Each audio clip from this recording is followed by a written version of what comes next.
شاهکاری‌های ادبیات جهان، بهترین نمونه‌های نظم و نثر جهان.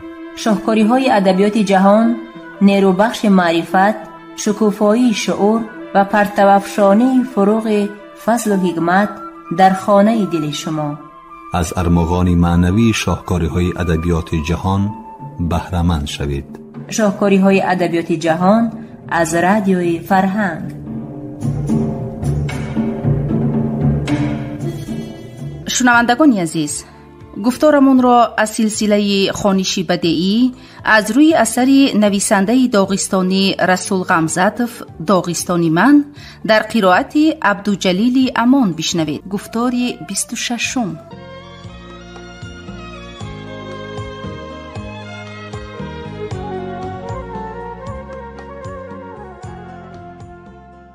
کتاب دوم. خلق خود را خنجری بزرگ می باید. گفته بود شامل در سال 1841. خلق خود را دوستی بزرگ می باید. گفته بود ابوطالب در سال 1941. با کلیدی خرد صندوق کلان را گشادن ممکن. می گفت گاه پدرم. مادرم هر خیل افسانه ها می گفت. بحر کلان است. کلان از کجا پیدا شده است؟ پرندچه با نولش به زمین تیق تیق زده است و از زمین چشمه‌ای دمیده است. از آب چشم بحر عظیمی پیدا شده است. باز مادرم به من هنگامی سرگرمی بازی شده بسیار دویدن و صبح سرخ شدنم می گفت اقلاً تا به زمین فرآمدنی کلاهی به آسمان هوا داده دم گرفتن در کار. بشین دم گیر. خلقم می داند که بعد یک پارچه زمین را شدگار کردن، هرچند آن پارچه خرد باشد و پارچه دیگر را شدگار کردنی باشی، به سری واد نشسته کمی نفس راست کردن در کار. آیا تنفسی بین دو کتاب چنین واد نیست؟ من برای همین واد دراز کشیده خوابیدم و همه راهگذر مرا دیده می گفتند ها کار کرده شلپر شدی، برزگر خوابت برد. وادی من مانندی وادی بود در میان دو اول، یا اول بود در بلندی میان دو وادی. وادی من همچون سرحدی بین داغستان و تمام جهان بود. من برای وادی خود دراز کشیدم ولی خوابم نبرده است. من مثل روباه پیر که دانخوری چوجه های نوبال را از نزدیک پاییده می خوابد خواب می رفتم. یک چشمم نیم گشاده و چشم دیگرم را با کفی دستی دیگرم پوشانیده بودم. همین کفی دستم را گاه گاه نامعلوم برداشته گوش می کردم. آیا کتابی یکمی من به دست آدمان رسیده باشد؟ آن را خوانده باشند؟ در بارش گپ می زده باشد؟ چی ها می گفته باشند؟ جارچی اول در بالای بامی بلند ایستاده هر گونه خبرها را جار می زند و تا باور حاصل نکند که خبری اول را مردم شنیده اند خبری نو را جار نمی زند. مردم کوهستان در کوچه رهسپار باشد و بیند که از یگان حولی مهمان به دماغی سوخته بدقهر آتشین می براید و به آن حولی می درآید مگر. من برای واتی بین کتابهایم خوابمو می شنوم که کتابی یکمم به هر کس هر خیل تأثیر کرده است. این کودکی گپ. یکی سیب را دوست می دارد، دیگری چهارمغز را. سیب را پوست کنده می خورند، چهارمغز را شکسته. تربوز و خربوز را با تخمش نمی خورند. همین طور به هر خیل کتاب هم هر خیل مناسبت کردن لازم است. چهارمغز را با کار شکستن ممکن نیست، برای این کوبک است. همچنین سیبکی نرمک خوشبوی را با کوبک زدن ممکن نیست. هر کس کتاب را خوانده در آن کامبودی می یابد. خیر چی علاج؟ می گویند که حتی دختری ملا به عیب نمی شود. در خصوص کتاب من حاجتی گپ هم نیست. با وجود این تنفس من به آخر رسید. کتاب دوم را آغاز می کنم. من نمی دونم که این کتاب را برای چند نفر خواننده انشا می کنم. عدد نشر دلیل چیز نیست. کتاب‌هایی هستند که 100,000 نسخه چاپ شده‌اند، اما آنها را کس نمی‌خرد. آنها را در رف‌های کتابخانه و مغازه‌ها می‌خوابند. بعضی کتاب‌ها دست به دست می‌گردند و یک نسخه آنها را آدمان بسیاری می‌خوانند. به من نه اینش در کار و نه ویش. بگذار کتاب مرا اقلاً یک کس خواند، من با همین هم خرسند می‌شوم. من از کشوری خرد و عادی ولی سربلندم به همون یک نفر حکایت کردنیم. نقل کردنیم که این کشور در کجاست، ساکنان آن با کدام زبان گپ می‌زدند، در چی باب سخن می‌رانند، چی سرودهایی می‌خوانند. من همه را حکایت کرده نمی‌توانم. موسفیدان به ما چنین نصیحت می‌کردند: درباره همه فقط همه حکایت کرده می‌توانند. تو گپی خودت را بگوی، آنگاه همش می‌شود. هر کس تنها به خودش خانه پوشیده است. در نتیجه اول به وجود آمده است. هر کس یک پارچه زمینی خود را شدگار کرده است. در نتیجه تمامی زمین شدگار شده است. اینک من صبحی بر محل خیستم. امروز روزی آگرد یکمی من است، آگرد نوی زمینی نو. در این روز از روی عادتی دیرین برای میز باید هفت چیز باشد که نامی همش با یک حرف سر شود. من برای میزی خود چشم می‌دوانم و آن 7 چیز را می‌بینم. اینک آن چیزها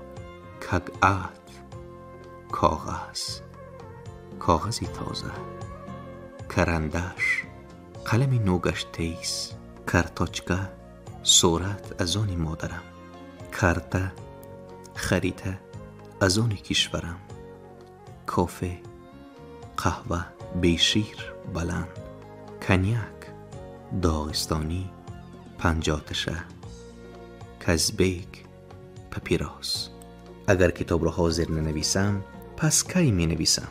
آتش در گرفت، دیگ بجوش آمد، از خبتی ریز بارانی سیم شعاهای آفتاب برآمد. میگویند که در چنین روز تمام حیوانات در کوهسار مثل دارباسا برای تیر و کمانی 7 رنگ رقص میکنند. همین خیلی روزها شود مادرم میگفت که شعاهای آفتاب را سوزن کرده از رشته های باران متای آسمان دوختند. امروز در کوهسار بهار است، اولین روزی بهار هم مانند من آگرد اولین میکشد. بگوی ای بهاران داغستان، تو چگونه 7 تحفه داری که نامی همی آنها با یک حرف صرف شود؟ من چنین تحفه دارم، جواب میدهد بهار. این تحفه ها را به من داغستان داده است. من دامبر میکنم تو انگشتهایت را خوابانی در شمار. تیعه آتش، برای حیات، برای محبت و نفرت. تیعر نام، برای وجدان، برای جسارت، برای آدم را جیغ زدن. تیام نمک، برای مزی حیات، برای معیار حیات. تیوه ستاره، برای پروازهای بلند و امید و آرزوها، برای مقصدهای درخشان و راه راست. تیوم عقاب، برای تیمسال، برای نمونه. تیومور زنگوله، برای همه آدمان را در یک جا غون کردن. تیالکیو الک غلبیر، برای بیختن و دانه های سره را از دانه های پوچ و سبک جدا کردن. داغستان این 7 شاخی درخت ریشه‌دار توست. همه‌اش را به فرزندان تقسیم کرده ده. به من این عامه بکن. میخوام آتش و نمک باشم، عقاب و ستاره باشم، زنگوله و غلبیر باشم. میخواهم نامی نیک داشته باشم. به بالا مینگرم و آسمان را میبینم که متای آن از آفتاب و باران و از آب و آتش است. مادرم همیشه نقل میکرد که خودی داغستان هم وقتی خواب از آتش و آب آفریده شده است.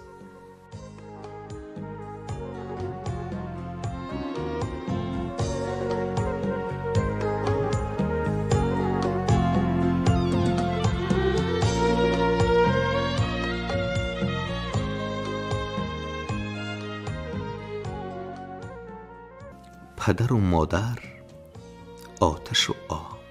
با آتش بازی نکن می گفت مادرم. با آب سنگ نپرتا خواهش می کرد مادرم. هر کس مادری خود را هر خیلی یاد می کند. من مادرم را هم صبح هم چاشتگاه هم بیگاهی یاد دارم. صبحیدن وی کوزه‌ای پر آب را برداشته از طرفی چشمه می آید. مادرم آب را همچون یک چیزی از همه عزیز به احتیاط برداشته می آید. اینک او از زینه‌های سنگین قدم زده برآمد. کوزه را به زمین گذاشت. با آتشدان علو ماند. او علو را هم مثل یک چیزی از همه مقدس به احتیاط در می گیراند. به آتش نمی دانم یا به هراس یا به مهر می نگرد. تا درستر در گرفتن آتش مادرم گهواره می جنباند.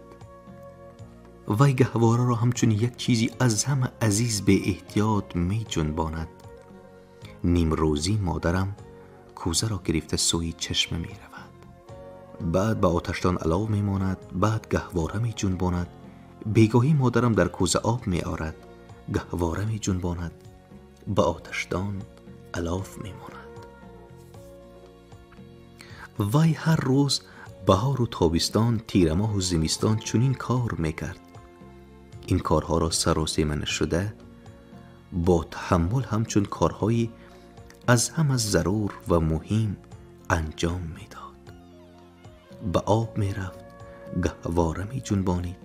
به آتشدان علو می ماند.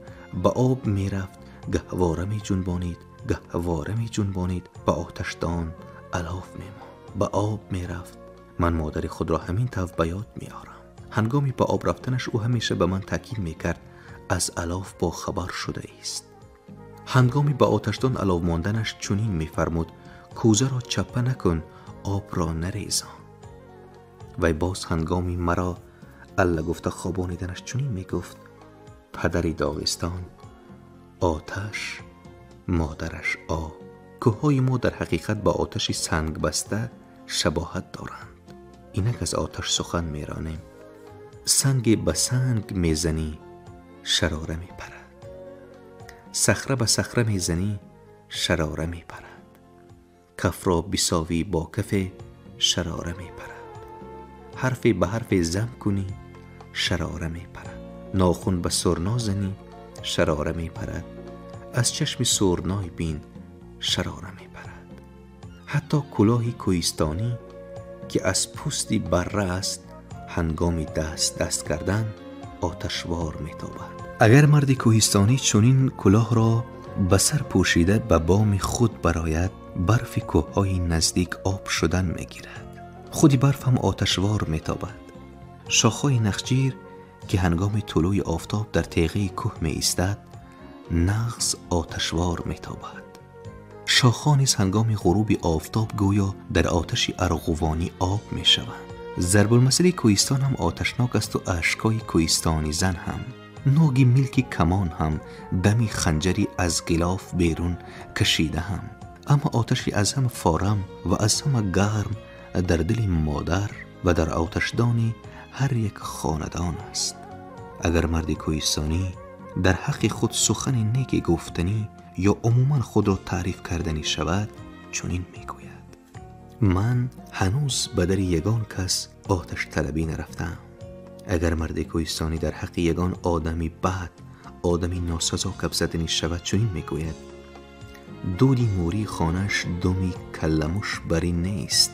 اگر دو پیرزنی کوهستانی ماجرا کند، یکی فریاد زده میگوید: اله آتشدانت علو را نبیند، همان علاوی در آتشدانت بودگی هم مرد.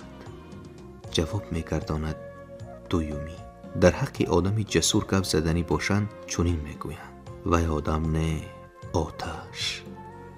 پدرم شعرهای سرد دلگیر کننده یک جوان را گوش کرده سپس گفت: در شعرهایت همه چیز بودگی برین.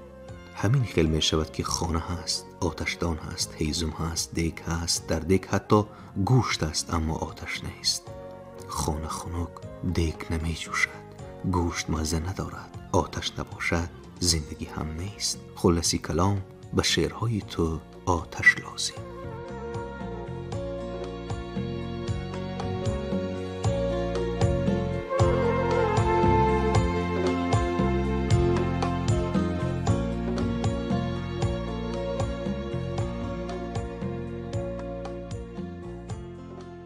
شنوندگان عزیز، یادرس می شویم که شما گفتارمان را از سلسله خوانشی بدیعی از روی اثر نویسنده داغستانی رسول غمزاتوف داغستانی من در قرائت عبدالجلیل امان شنیدید.